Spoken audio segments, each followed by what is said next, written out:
अस्ट्रेलियाको डिसिजन कहिले आउँछ भनेर पर्खिदै हुनुहुन्छ त? पर्खिँदै मनमा अलिकति भए पनि डर छ हाई कमिसनबाट कल आउला कि भनेर। कल आउँदाखेरि चाहिँ हजुरहरू प्यानिक हुनु भएन। अहिले most of the visa apply स्टुडेन्टहरूलाई अस्ट्रेलियन हाई कमिसनले इन्टरभ्यू कल लिइरहनु भएको छ। यो चाहिँ फोन कल हो, सो आफ्नो फोन चाहिँ झुकेर पनि साइलेन्ट मोडमा नराख्नु होला। बरु भिजा ग्रान्ट भएपछि इट्स योर चोइस, साइलेन्टमा राख्ने कि भाइब्रेसनमा राख्ने भनेर।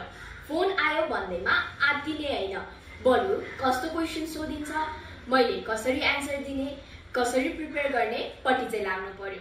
हाई कमिसनले सोध्ने क्वेसन भनेको चाहिँ जति पनि हजुरहरूले इन्फर्मेसन हजुरहरूको एप्लिकेसनमा प्रोभाइड गर्नुभएको छ, डकुमेन्ट अपलोड गर्नुभएको छ, त्यसकै बेसिसमा चाहिँ क्वेसन सोधिने हो। सो प्रिपेयर वेल, सबैलाई कल आउँछ नै भन्ने चाहिँ छैन, बट इन केस आयो भने त रिसर्च बेस्ड एन्सर दिनु पर्यो होला नि, चुप लागेर त बस्नु भएन होला नि। So be prepare and all the best.